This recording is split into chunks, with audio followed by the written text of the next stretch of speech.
So here we go. It's time to do the preview for the Western and Eastern Conference final games. And originally, both of these conference final games were supposed to take place tomorrow, but because of the fact that the Minnesota versus Sporting KC game was pushed back a day later, that goes the same with the Western Conference final game, where that one is now pushed back to Monday compared to the Eastern Conference final that will be played as scheduled on Sunday. Now, despite that, I'm pretty sure there's a lot of Minnesota fans, including myself, that are not very happy. The fact that even though the conference final in the West is pushed back a day later, that means it's still 2-day extra rest for the Seattle Sounders. And I'm also pretty sure both of these Western Conference teams are not happy about the Eastern Conference team with the way that they get a full week of rest compared to the Western Conference team that they're not going to get a full week of rest coming into the conference final. And it's the same thing with the MLS Cup too. You know, Eastern Conference team, they're going to get a full week of rest heading into the MLS Cup that's going to be taking place next week, compared to both the Seattle Sounders and Minnesota will have a day less of a rest coming into MLS Cup. But that being said, let us actually get into the Eastern Conference final first, which is the Columbus Crew versus New England Revolution, which takes place at 3 p.m. Eastern, 12 p.m. Pacific. This game is going to be taking place on ABC, and that the other game in the Western Conference final, I believe that's going to take place either on FS1 or on Fox. But in this game between the Crew and the Revs, well, this is one of the few conference final matchup where it featured the original 10 team. And if you don't know what the original 10 team means, it's kind of something similar to what hockey fans says about the original 6, of how they were those 6 teams that originally were in the NHL before the whole expansion that happened in the 60s. Well, it's kind of the same thing with MLS, where these are the 2 teams that originally was the 10 founding team in MLS when the league started in 1996, and that basically that was before when we had a massive expansion kind of ways in the mid 2000s, and now pretty much continue to this day. And that, you know, for the past couple of conference final, it's usually either feature one, if not both team, that are part of that big expansion back in the mid 2000s and to this day in MLS. So because of that, you know, both of these team with them being original 10 member, you know that they of course made it to MLS Cup before. And for the Columbus Crew, they're looking to try to make it to the 3rd MLS Cup after losing it in 2015 to the Portland Timbers, and looking to try to make it back since that year. While for New England, they're looking to try to make it to MLS Cup for the first time since 2014, and actually surpassed to 2nd place in terms of the most MLS Cup appearance of any team with 6 appearances. Although I'm pretty sure a lot of people will know that, you know, for New England, they obviously are looking to try to finally end that narrative and kind of just end the 25-year frustration of the fact that this team is the only team in MLS to ever win to 5 MLS Cup and win 0 out of those 5 MLS Cup, and lost all of them, and that they're hoping to finally end that narrative. And it seems like an MLS Cup curse that New England has every time they get to the final. But in terms of the last 5 head-to-head matchup, both of these teams actually have not met this season. So the last matchup took place in 2019, which the Columbus Crew was able to win 1-0 against the Revs. Then it was a 2-0 win that Columbus got against the Revs, before it was a 1-0 win on the road again for the Columbus Crew against New England. Then both teams played to a 2-2 draw before New England was able to win 2-1 against the Columbus Crew. Now, 3 key points coming into this game. Obviously, the first key point we got to talk about is the whole COVID situation for Columbus.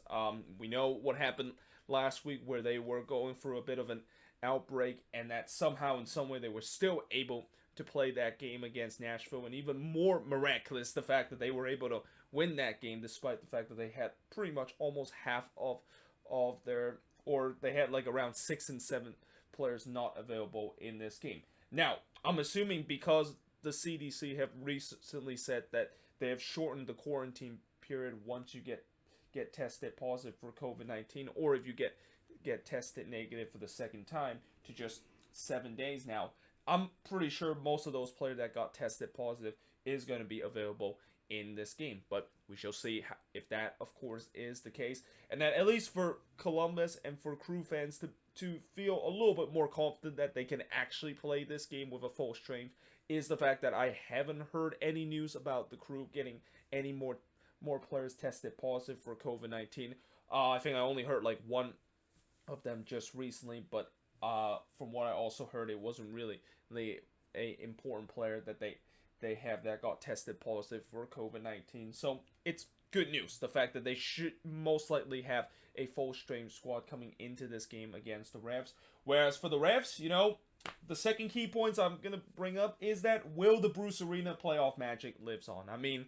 Bruce Arena has really turned back the clock this season with the way that how in the past he has just always find a way to bring a MLS team once they get to the playoffs to a deep run into the playoffs, whether you expect it to them to do it or not. Well, he's doing it with New England, and I won't be surprised if this playoff magic that he's on is going to lead to this team make it to MLS Cup for the 6th time in their franchise history. And not to also mention another magic that they hope that they'll live on for the New England Revolution is the fact that the road for magic is going to continue. I mean, I said this before about how for whatever reason, whenever the Revs are playing on the road, they treat that like a home game for most of these teams. Like, they always tends to play much better on the road. Their attack look much better on the road compared to what they are at home, and the defense is equally as good on the road when they are playing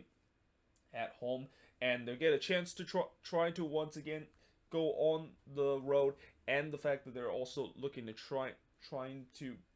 once again end a team playoff hope at home, and a team that has a very good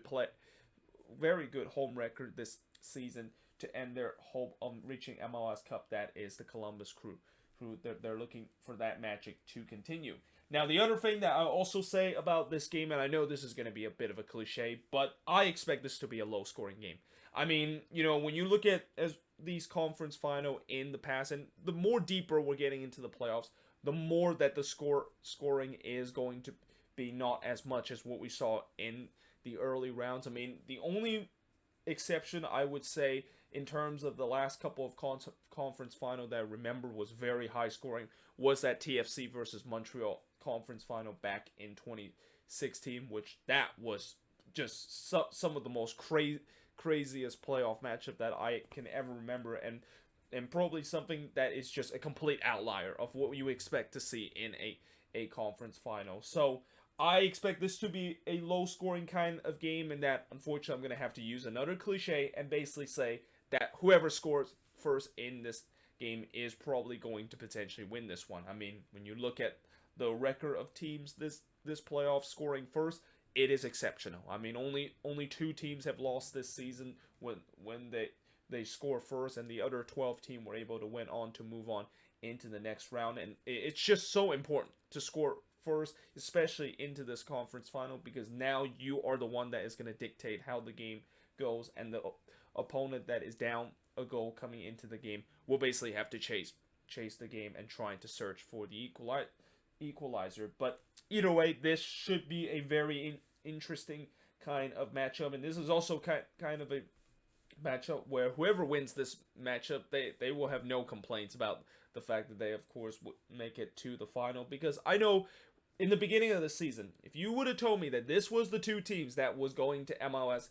Cup, you think that I'm, of course, is going to be crazy. Well, maybe Columbus, I did say that they were kind of a dark horse kind of team, and that at time this season, they basically showed that they were a team that could definitely compete for MLS Cup. But if you would have told me that New England would have got to this deep, and I even said this before about how before the playoffs, if I told New England fans that they would be on the doorstep of making another MLS Cup appearance, they would say I'm crazy, because of the fact that this team is still kind of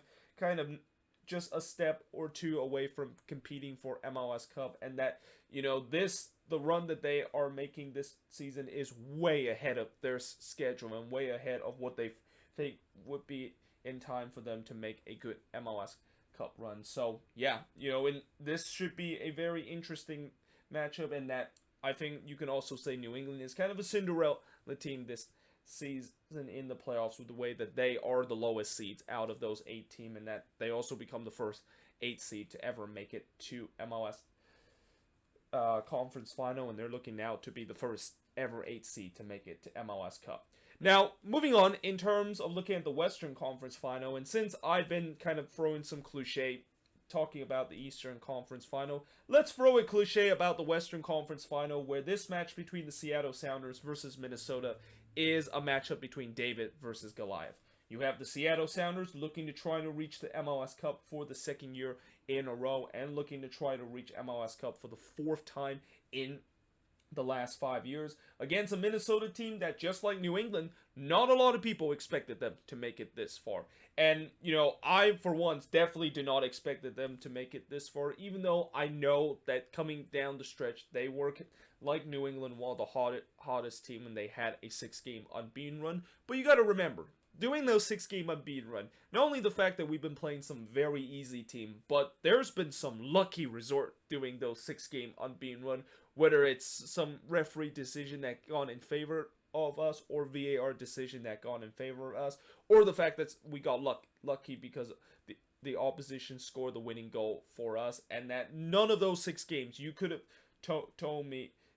even if they either won or draw out of those 6 games and went unbeaten, none of them you would say that I was very confident coming into the playoffs, and especially the injuries that Minnesota was battling this season, and the uncertainty coming into that first round where we could be missing a lot of players heading into that game. I thought Minnesota was probably going to be one and done when they get into the playoffs. So this is a really big surprise that they made it to the conference final, and probably even a bigger surprise the fact that they end up to start to be probably the healthiest that they have been throughout this season. I mean, besides the fact that Tyler Miller and the unknown medical condition that Ike Opara has currently have, we pretty much had every player back in the starting 11 and on the bench. And what a way to have all those players back just in time for probably the biggest game in franchise history in this conference final against the Seattle Sounders. And the other thing that I also want to note is that, when you look at these past couple of teams that make it to the conference final for the very first time, like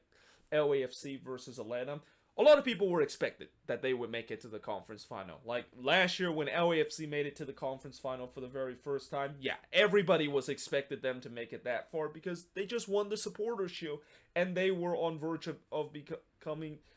like Atlanta, becoming a team to win MLS Cup in their second year of expansion. And speaking of Atlanta, everybody was expected Atlanta was make it to the conference final with how good they were in their second season, and eventually they went on to win MLS Cup. But I don't think a lot of people would have thought that even now into the 4th year for Minnesota, and especially this is only Minnesota's second appearance in the playoffs, that they will now get as deep as the conference final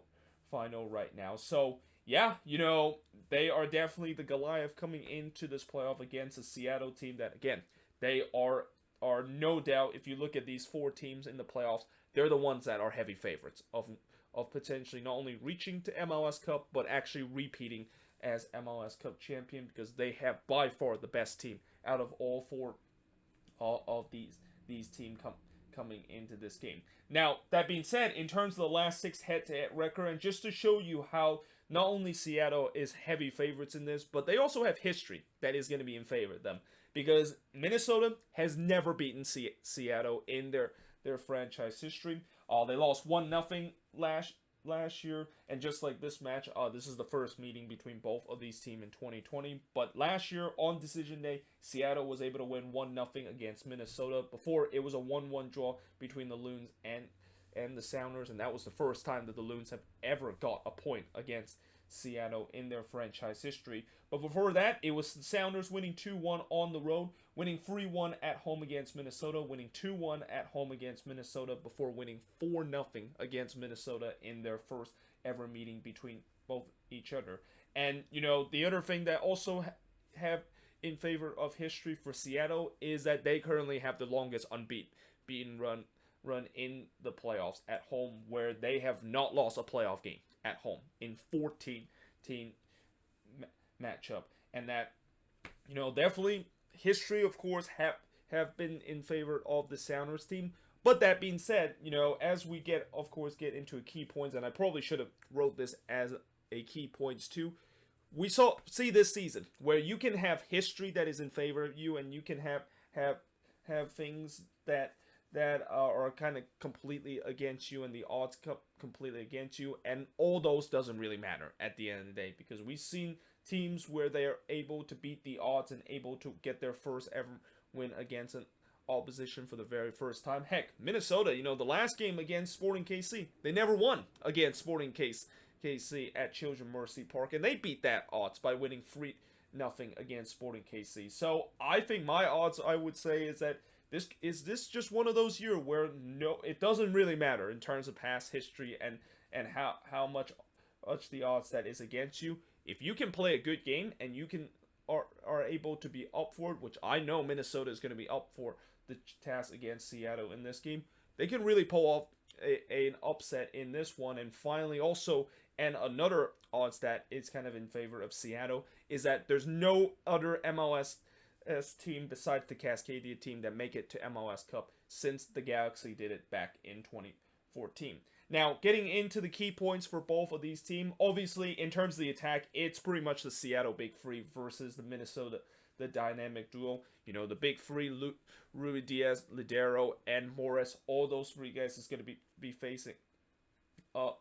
against a Minnesota dynamic duo that is Reynoso and Molino that has really powered this Minnesota team on the attacking side and able to contribute in terms of goal scoring. And it'll be interesting to see who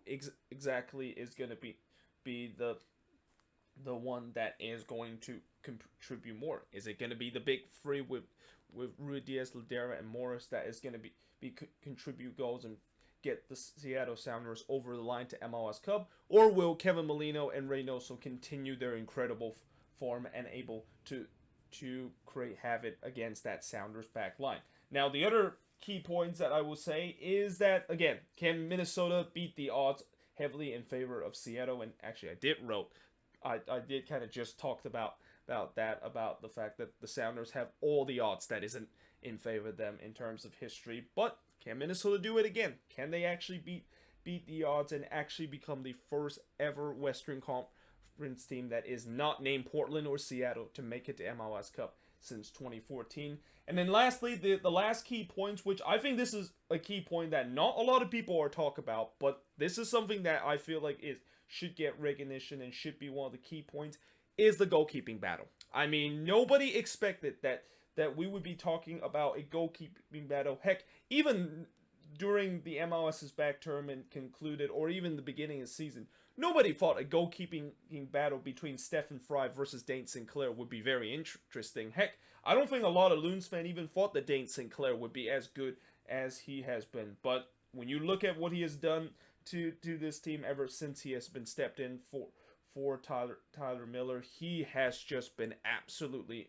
incredible. And this playoffs, he just become even better and better as the game goes on. And you just also wonder, have Minnesota actually found a long-term goalkeeper in Dane Sinclair, which is something that nobody would have thought that was the answer or even a question in the beginning of the season. So I'm going to be interested to see how both of these goalkeeper is going to step up. Obviously, Stephen Fry, I think he's going to get the edge a little bit over this one because he has the experience in the playoffs. But don't count out Dane Sinclair. I mean, you look at this playoffs, and especially the last game against SKC, how much big saves that he had come up in that game. Well, he's going to have to do it again in this one because there is going to be chances that I think this Loons team is going to give to the Seattle Big Three. And especially my other concern about Minnesota coming into this game is that they cannot afford to get off to a slow start. Like these last two playoff games, they have really got off to a bit of a slow start in the first 15 minutes of the game. Unfortunately, it didn't really kind of hurt them in these first two playoff matchup. Well, if you get off to a slow start against this Seattle team, yeah, you are probably not going to get away with it. And that I really think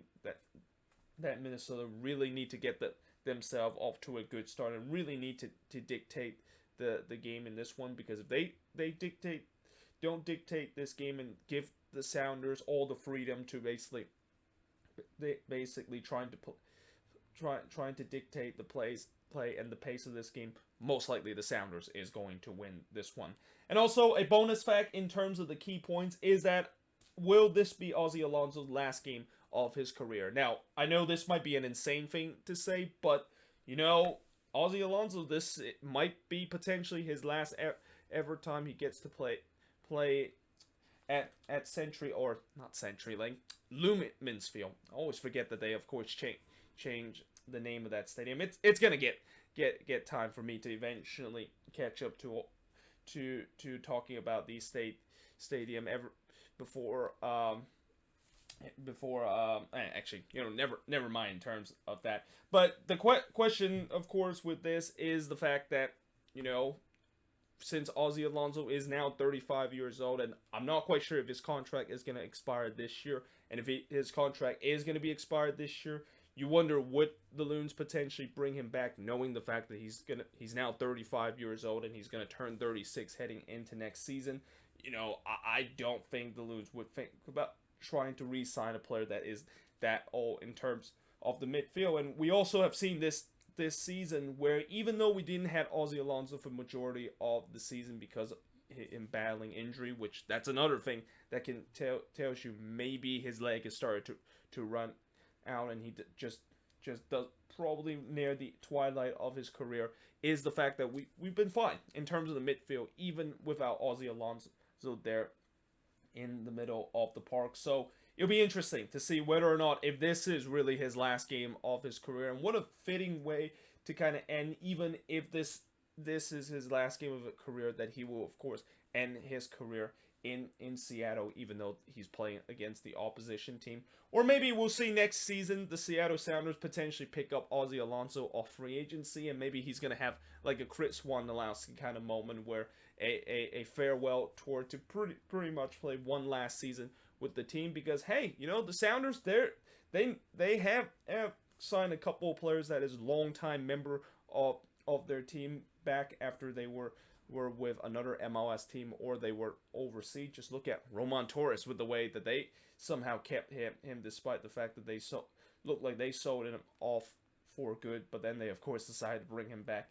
in the middle of the season. Could we see the same thing with Ozzie Alonso, where he could be heading back to the Sounders in the offseason in case if Minnesota does not win this matchup? But yeah, there you have it. That is pretty much it for the preview of these two matchup. Like I said, I am not going to do a prediction in terms of this, because it's getting to a stage where if I do make a prediction, I most likely will jinx one of these teams, and most likely I'm not going to do well in terms of making my prediction. But let me know in the comments below, what do you think of both of these games, and let me know also in the comments what your prediction is for both of these games. And yeah, hope you guys enjoyed this video. If you do, make sure you guys leave a like, smash the subscribe button, and yeah, I of course will see you guys next time.